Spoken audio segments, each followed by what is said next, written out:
የዜጎችን ደህንነት ለመጠበቅ የአገልግሎቶችን ህጋዊነት ለማረጋገጥ በፋይናንስ ዘርፉ መተማመን ለመገንባትና ጥንቃቄን የተላበሰ አገልግሎት ለማቅረብ የዲጂታል መታወቂያ ሁነኛ መፍትሄ ነው። የአይዲ4 አፍሪካ 2025 ጉባኤ ተሳታፊዎችም ይህንን ሐሳብ ይጋሩታል።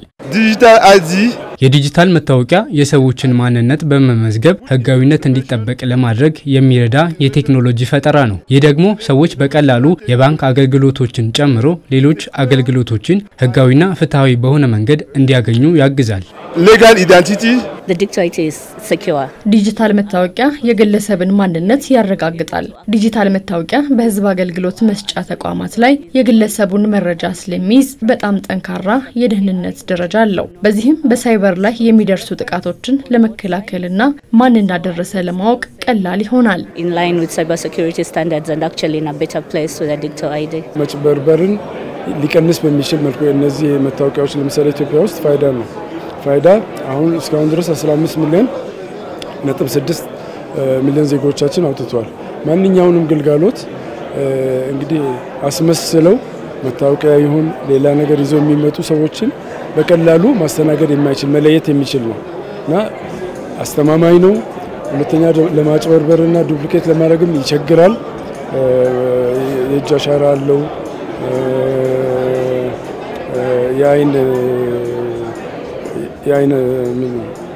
የአይን አሻራ ይባላል።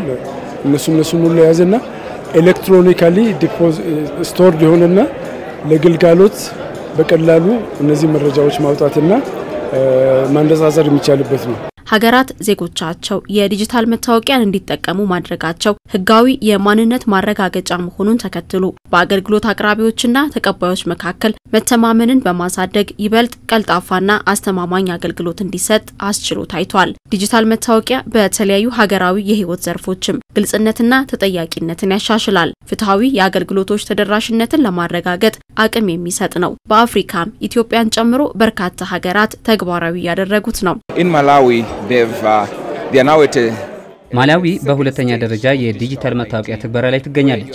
ባንኮች ይህንን መታወቂያ በመጠቀም ነው ደንበኞቻቸውን የሚያስተናግዱት። ከዚህ ባለፈ የዜጎችን መረጃዎች የያዘ በመሆኑ የጤና መረጃ መጭበርበር እንዳይኖር ትልቅ አስተዋጽኦ እያበረከተ ይገኛል። to minimize the issues of healthcare fraud. My country we have the national IDs. እኛ ሀገር የብሔራዊ መታወቂያ ስርዓት ተዘርግቷል። ዜጎች የብሔራዊ መታወቂያ እንዲያወጡ በዘመቻ መልኩ ነበር የጀመርነው። ህብረተሰቡን ዲጂታል መታወቂያ እንዲይዝ ለማድረግ የተለያዩ መሰናክሎች ቢገጥሙንም አሁን ላይ በጥሩ ሁኔታ እየሄደ ነው። በሚቀጥሉት 2 ሳምንታት ደግሞ ሙሉ በሙሉ የብሔራዊ መታወቂያ ብቻ እንዲጠቀሙ ለማድረግ እየሰራን ነው። In a few weeks where it's going to be actually launched and ready for them to use. in our country we have በሀገራችን ዲጂታል መታወቂያን በመጠቀም ረገድ ገና በመጀመሪያው ምዕራፍ ላይ ነው የምንገኘው። ምክንያቱም የቴክኖሎጂ በጅምር ላይ ነው ያለው። አሁን ግን ባንኮቻችን ቀስ በቀስ አሰራሩን በዲጂታል መታወቂያ እየቀየሩ ያሉበት ሁኔታ ነው ያለው። to have their electronic ID ዲጂታል መታወቂያ በባዮሜትሪክ ላይ የተመሰረተ የመታወቂያ ስርዓት መሆኑ የማንነት ማጭበርበርና የሰነዶች መጥፋት አደጋን ለመቀነስ ይረዳል። የግብር ከፋዩን የምዝገባ ሂደት በማቀላጠፍ አስተዳደራዊ እክሎችን በመቀነስም ሚናው የጎላ ነው። በሁሉም ዘርፍ ዲጂታል አገልግሎቶችንም ማግኘት ያስችላል። In the financial sector, I've talked about the digital public infrastructure. We have got the e-payments there. በፋይናንስ ሴክተሩ ላይ እጅግ በጣም ትልቅ ለውጥ የሚያመጣ ነው። በተለይ ሰዎች በኢክፍያ በመክፈል የተቀላጠፈ አገልግሎት እንዲያገኙ ያስችላቸዋል። በሚከፍሉበት ጊዜም የመጭበርበር ስጋት አይደርስባቸውም። ምክንያቱም ሁሉም ሰው የተለያየ መለያ ነው የሚኖረው። Because everyone is uniquely identified digital. ከፋይናንሻል ተቋማት ከባንኮች ጋር እንደ ድሮው ክፍያ ለመክፈል ሰልፍ ሄዶ መቆም፣ ጊዜ ማጥፋት ስራሽን እየሰራሽ በሞባይል ባንኪንግ እና በቴሌብር አሁን እንግዲህ በዚህ በ2 አመት ከምናምን ከትሪሊየን ብር በላይ ነው እንቅስቃሴ የነበረው እና ህዝቡ ውስጥ ገብቷል። Digital ID in the financial sector is such a game changer.